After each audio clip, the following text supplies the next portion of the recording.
Welcome to the Sailing and Cruising the East Coast of the United States podcast. I'm Bela and Musits. This episode is part of a series I recorded with Mike Malekoff during our sailing trip up the East Coast. We were relocating his Hunter 44 Deck Salon from Brunswick, Georgia to Burlington, Vermont. Please note that the video version of this podcast primarily features photographs and short video clips I captured along our journey. The audio was recorded on the boat, typically in the evenings at anchor or in a marina, although we did record a few segments while underway. Join Mike and me as we explore the United States East Coast aboard his Hunter 44 Deck Salon. I hope you enjoy this podcast. Hello, and welcome to the Sailing and Cruising the East Coast of the United States podcast. I'm Bela Musits. And I'm the tired Mike Malekoff. Yes, well, where are we right now, Mike? We are in Belhaven, North Carolina. Yes, which is on the ICW. And it took us 2 days to get here because we sort of had a false start yesterday.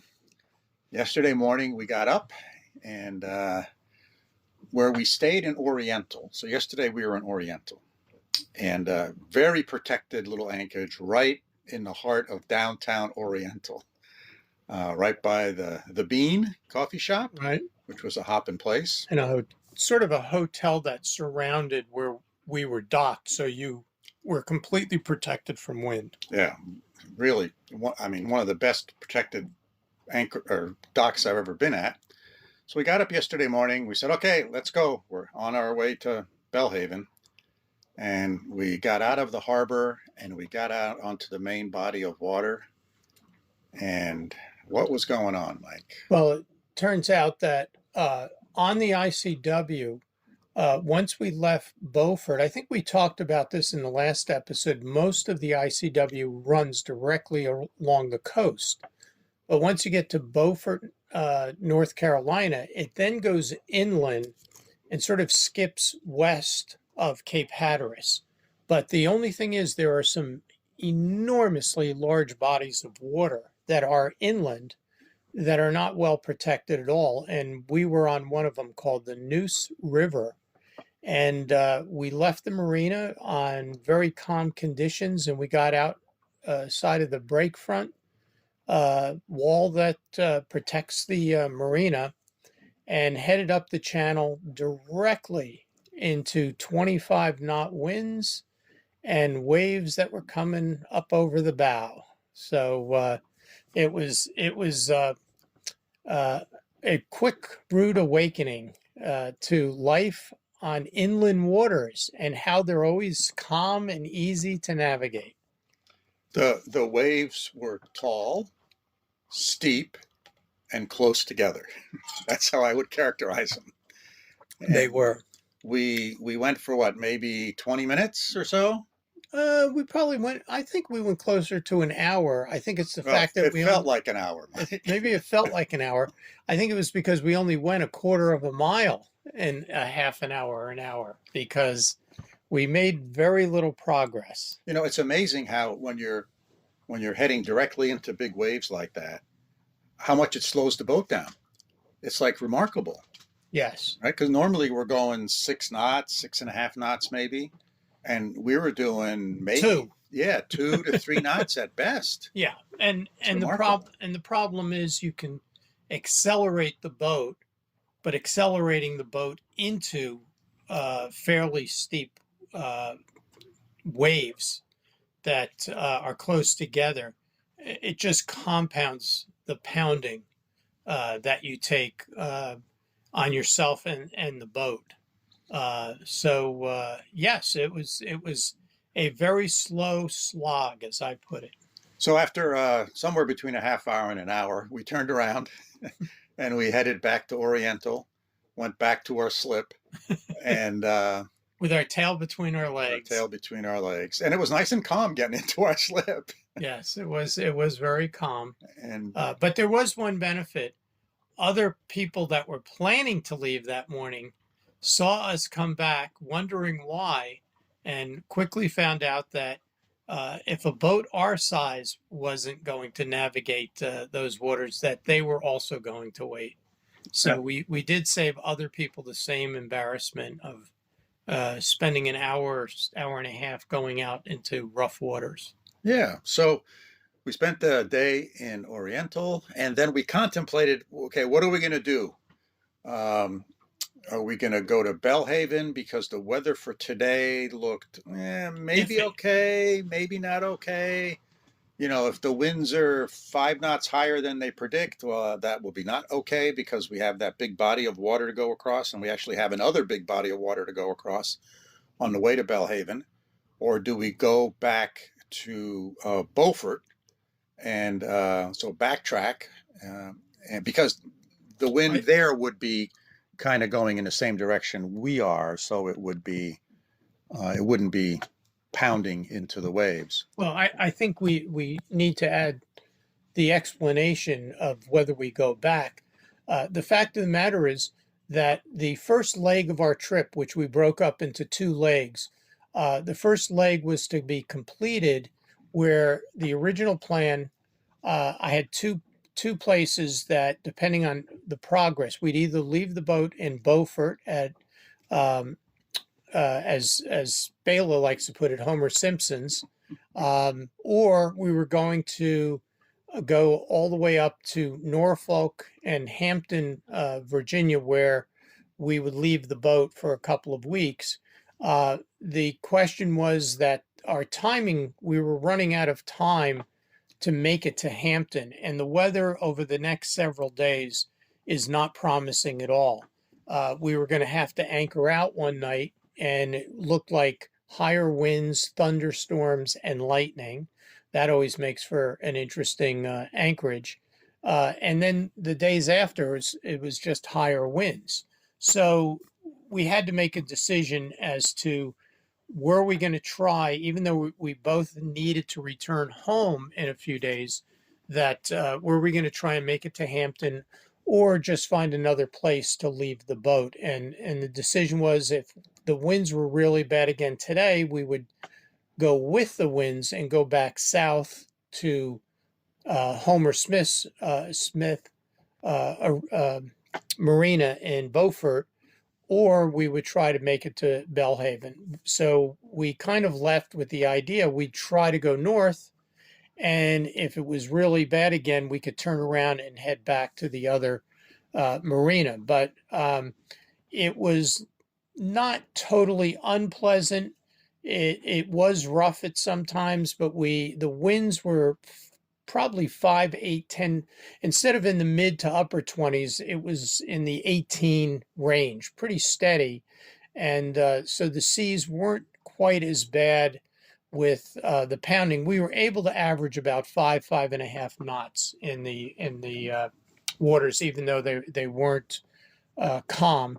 And basically 2 hours of that before we made a turn to go with the wind. So sort of a long-winded explanation that we decided to keep going north, and we did, and we made it to Belhaven, and we're in a very, very local family-owned marina called Dowry Creek, Dowry, in basically outside of Belhaven, North Carolina. Yeah, it's right off the ICW. Correct. Basically has its own little channel right into the marina. Yeah. Really nice family runs it.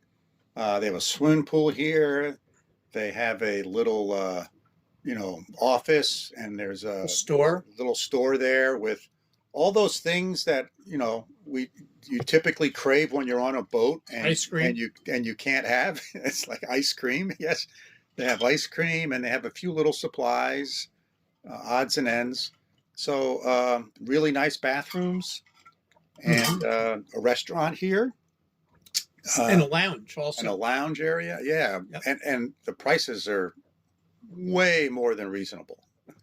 Yes, I think that was a interesting awakening for you, coming from the area that charges probably more than any area with marinas when you're talking about the whole Nantucket and that whole New England area. And Bella was surprised that I was able to negotiate a monthly rate here that was equal to Nantucket's one-day summer rate. That's right. Or Newport or Block Newport. Island Yes. or any of those places. For one day, Mike's paying for a month to keep his boat here for the same price that I'd pay for one day at a slip. So do you think you might want to move down to? Yeah, well, I don't know. So we had a nice dinner tonight in Belhaven. There's a really nice restaurant, and the meal was superb. And the name of the restaurant is Spoon River. Spoon River. It's a famous location for boaters, transient boaters. That it's basically a New York quality restaurant in the middle of this tiny little town with one traffic light. And not with New York prices. No. Yeah, the food was remarkable, just remarkably good. And so then the plan is the boat's going to stay here for somewhere between 2 to 4 weeks. We have to work out our schedules. Yep. And people here are going to drive me to the airport tomorrow morning, which is like an hour drive. Mm-hmm. Because that's where I could rent a car, and then I'm going to drive home up to upstate New York. That's tomorrow, Friday, and Mike has a car on Sunday. Yep. So as all good crew members, I'm leaving him with a dirty boat and laundry and all that kind of stuff. It will work out just fine because you have a boat to launch, don't you? I do have a boat to launch. Next week, I'm heading out to wax the boat and get her ready to launch. So you have a boat to launch, and I have a family affair with grandkids to Disney World. So it'll be an interesting break from our journey. I'll say it's sort of the halfway. I think we're over halfway, though, when you consider going through all of the ICW. We're hoping to sail. Yes. Yeah, I think we're more than halfway up the ICW. Oh, yeah. For sure. We're probably around halfway to Champlain. Well, I guess when you say halfway, the ICW goes all the way down to, Florida, Miami. True, right. So we're down to the last 100 miles, basically. 120 miles, I think it's. Yeah, basically. 2 days to 2 to 3 days. Yeah. So we're going to take a break here. I will probably try to publish some of these episodes before the second half of the trip comes up if I have some time. And I hope you guys all enjoy them. Mike and I have certainly had a wonderful time on this leg. We still get along. We haven't called each other any names. Nope. Or hit each other. Or hit each other. We haven't thrown anything at each other. And tried to throw each other off of the boat, and depending on how you present this information, I try to at least explain or give advice or ideas on what we're doing and how to traverse going up the coast of the United States, whether it's on the ocean or it's inland.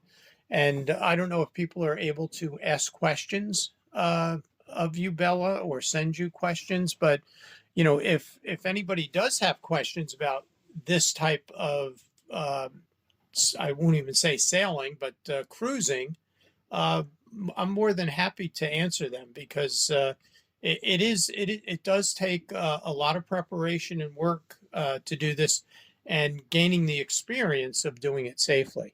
And Mike, I'll confess, Mike has done all the planning for this. And he's got, sheets of paper with distances and bridges locations and all the great things that you really need to do on a trip like this. And he's done a wonderful job at that. And I think most of you know the email address. It's sailingtheeast, all one word, @gmail.com. And if you have questions to Mike, you can send them there, and I will make sure I forward them to Mike. So with that, let's wrap this one up. And looking forward to the second half of the journey. Yeah, me too. So thanks for listening. Take care, and see you all soon. Hope you enjoyed this episode. And as always, if you have any questions or suggestions, please feel free to contact us at sailingtheeast, that's all one word, at gmail.com. That's sailingtheeast at gmail.com. Thanks for listening.